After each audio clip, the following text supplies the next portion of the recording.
दोस्तों, हनुमान जी ने देवी सीता का विलाप, त्रिजटा की स्वप्न चर्चा तथा राक्षसियों की डांट डपट, ये सब प्रसंग ठीक ठीक सुन लिए और अपने मन में यह विचार करने लगे कि जिन देवी सीता को हजारों लाखों वानर समस्त दिशाओं में ढूंढ रहे हैं, श्री सीता जी असीम प्रभावशाली तथा सब जीवों पर दया करने वाले भगवान श्री राम की भार्या हैं।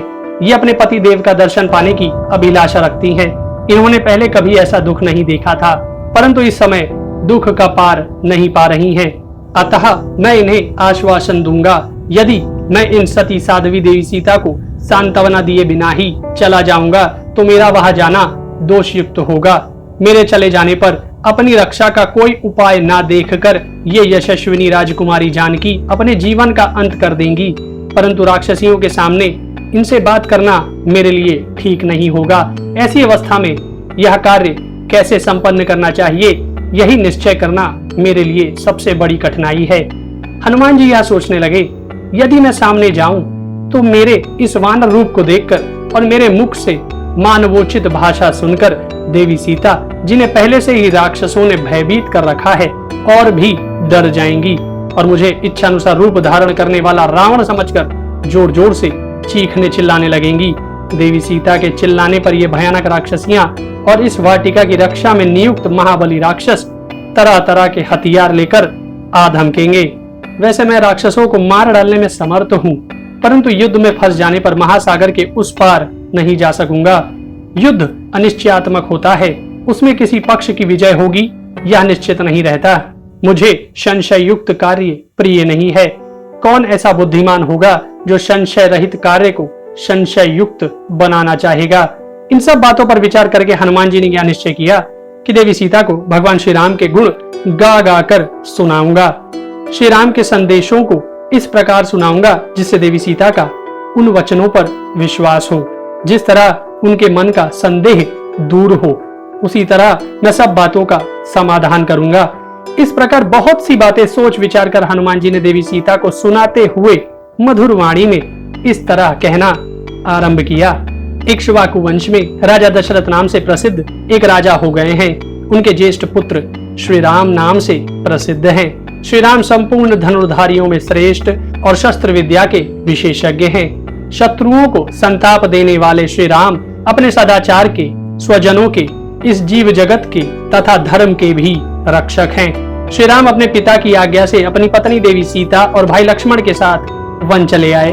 वन में श्री राम ने इच्छानुसार रूप धारण करने वाले बहुत से राक्षसों का वध कर डाला। उनके द्वारा जनस्थान के राक्षस खरदूषण के वध का समाचार सुनकर लंकापति राक्षस रावण ने श्री राम की पत्नी देवी सीता का अपहरण कर लिया। पहले तो उस राक्षस रावण ने माया से मृग बने मारीच के द्वारा वन में श्री राम को धोखा दिया और स्वयं देवी सीता को हर ले गया। भगवान श्री राम देवी सीता की खोज करते हुए मतंग वन में आकर सुग्रीव नामक वानर से मिले और उनके साथ उन्होंने मैत्री स्थापित कर ली। तदनंतर भगवान श्री राम ने वाली का वध करके वानरों का राज्य सुग्रीव को दे दिया। तत्पश्चात वानर राज सुग्रीव की आज्ञा से इच्छानुसार रूप धारण करने वाले हजारों वानर देवी सीता का पता लगाने के लिए संपूर्ण दिशाओं में निकले हैं। उन्हीं में से एक मैं भी हूँ। मैं देवी सीता की खोज के लिए 100 योजन विस्तृत समुद्र को लांघ कर यहाँ आया हूँ। मैं भगवान श्री राम जी के मुख से देवी सीता का जैसा रूप, जैसा रंग तथा जैसे लक्षण सुने थे, उसके अनुरूप ही इन्हें पाया है। इतना कहकर हनुमान जी चुप हो गए। हनुमान जी की बातें सुनकर देवी सीता को बड़ा विस्मय तथा बड़ी प्रसन्नता हुई। अतः भगवान श्री राम का स्मरण करते हुए देवी सीता ने अपने मुंह को ऊपर उठाकर उस अशोक वृक्ष की ओर देखा।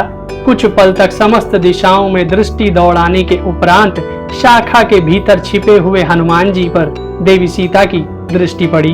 विनीत भाव से बैठे हुए हनुमान जी को देखकर देवी सीता को बड़ा आश्चर्य हुआ और वे मन ही मन यह सोचने लगी, वानर योनि का यह जीव तो बड़ा ही भयंकर है, इसे पकड़ना बहुत कठिन है। इतने में ही देवी सीता ने देखा यह वानर बड़ी विनय के साथ उनके निकट आ बैठा है। तब देवी सीता ने सोचा यह कोई स्वप्न तो नहीं है। तभी हनुमान जी ने देवी सीता को प्रणाम करके मधुर वाणी में कहा, देवी आपका कल्याण हो। मैं आपके विषय में जानता हूँ, आप अपने विषय में मुझे ठीक ठीक बताइए। देवी, जैसा आपका अलौकिक रूप है तथा जैसा तपस्विनी का सा वेश है, इन सब के द्वारा निश्चय ही आप भगवान श्री राम की अर्धांगिनी देवी सीता जान पड़ती हैं। हनुमान जी की बात सुनकर देवी सीता बहुत प्रसन्न थी। अतः उन्होंने हनुमान जी से इस प्रकार कहा, कपिवर, मैं महाराज दशरथ की पुत्र वधू हूँ, विदेहराज महात्मा जनक की पुत्री हूँ और भगवान श्री राम की धर्म पत्नी हूँ। मेरा नाम सीता है।